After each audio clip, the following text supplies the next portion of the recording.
Now we start our studies solidly into the realm of AC.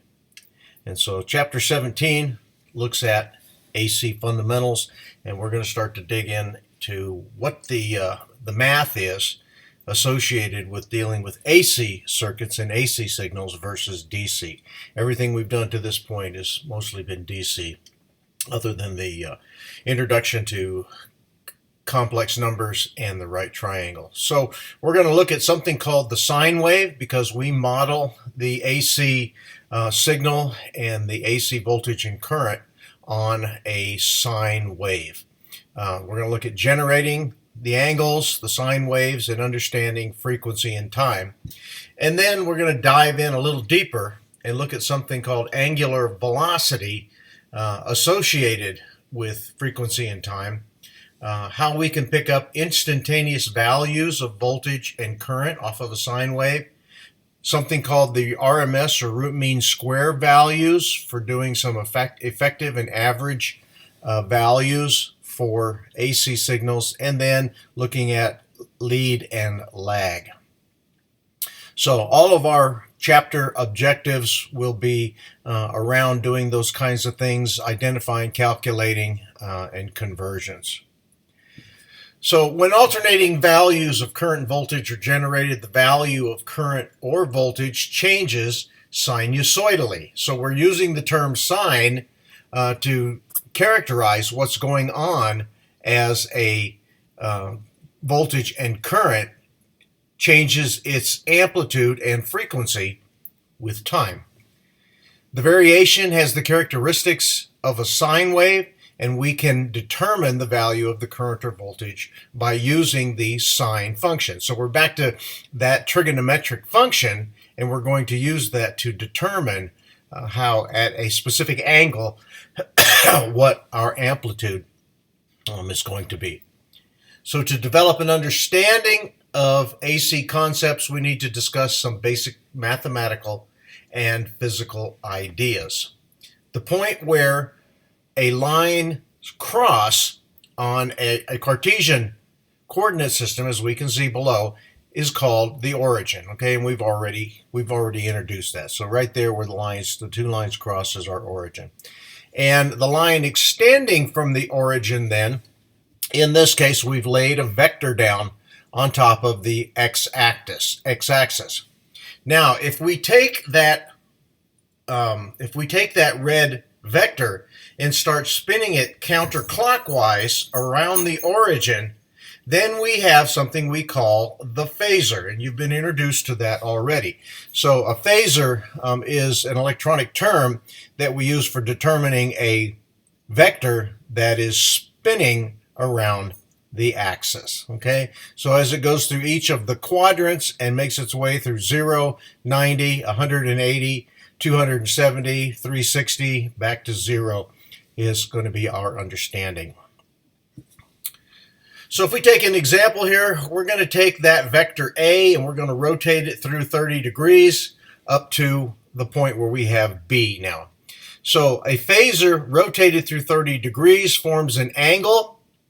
It's first extended from the origin, point P, out to some point A. That's our original position. So out to that point becomes actually a point circumferentially about the axis. We then rotate that line through 30 degrees to point B to a terminal point. So at point A is our initial, point B is our terminal or our final point.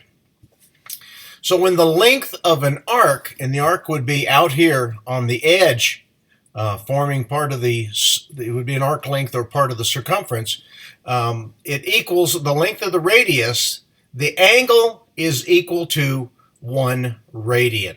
In degrees, that's 57.3 degrees. So we're starting to deal with two measures here. One is degrees and one is radians. And you have to be careful when you're handling the analysis to determine which mode that you're in. If you're in degree mode, then you need to make sure all of your values are rated angularly by degrees. If you're in radian mode, Typically you will have a pi involved, so it'll be pi or pi over 2, 3 pi over 2, and that is the dead giveaway. Though you can see that you can also have other values as the conversion here from degrees to radians, but typically that's the way we handle it. So let's say we want to take that vector A, that phasor A, and rotate it to B through 1 radian. Okay, so what we have here now is something at about 57.3 degrees or 1 radian. The line from point P then to any point on the circumference, or that arc length, forms the radius. Okay, so we've got the circumference, which actually makes the arc length, starting to make it up, and then we have the radius that goes from point P to A or point P to B. In science and mathematics, pi represents then the ratio of the circumference of a circle to its diameter. The ratio is the same for all circles of every size, so it doesn't matter. If you're trying to set up the measure of a circle, the circumference, it's the same relationship. So since the diameter of a circle is twice the length of its radius, we can use the following relationship. So pi is equivalent to the circumference to the diameter, and we can use our shortcut abbreviations C over D. And since the diameter is twice the radius, the length of the radius, we can say that pi then is approximately 3.14. Why is it approximately 3.14? Well, it's because it is a decimal repeating, infinitely repeating number. So 3.14 is a severely truncated measure for pi, but to use it in its purest form, it goes on indefinitely. On your calculator, always use the pi key when you're using. Do not use 3.14. So on your calculator, there is always one key on there that is designated as the pi key. And on the Casio calculator, it's right here in the middle on the bottom. The same key, that's the times 10 to the x key. When you shift, that's where you get your pi. So now we have a definition for the circumference of a circle based on the diameter being twice the radius. The circumference is equal to 2 pi times the radius. So now we can visualize the relationships between rotation of a phasor as measured in degrees and radians. Again, you always want to make sure that you're in the correct mode. So if we just set up some ratios here, partial rotation to full rotation. Partial rotation of the phasor is only going to give you an arc length. Full rotation is going to give you an entire circle, or the circumference. So that will equal the length of the arc traversed, in this case from point A to point B, divided by the total circumference of 2 pi r.